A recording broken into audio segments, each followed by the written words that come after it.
সেই মণিমাণিক্যগুলো রাজার কাছে নিয়ে যাব আর গিয়ে বলবো, দেখুন আমি কি কি নিয়ে এসেছি। আর রাজাকে আমি মণিমাণিক্য হীরে জহরত বিক্রি করে অনেক অর্থের মালিক হয়ে যাব। আর তারপরে সেই অর্থ দিয়ে আমি একটা বড় বাড়ি বানাবো।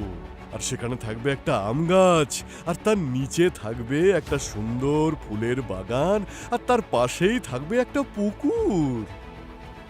আর তারপর অনেক ধনী ব্যক্তি এসে আমাকে জিজ্ঞেস করবে, আমার মেয়েকে কি আপনি বিয়ে করতে চান? তখন আমি অস্বীকার করব। আমি বলবো, আমি কোনো রাজার মেয়েকেই বিবাহ করতে চাই।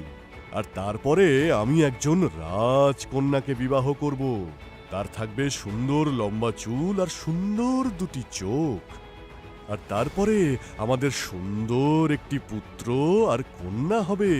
তারা আমার বাড়ির সামনে সেই বাগানে খেলা করবে।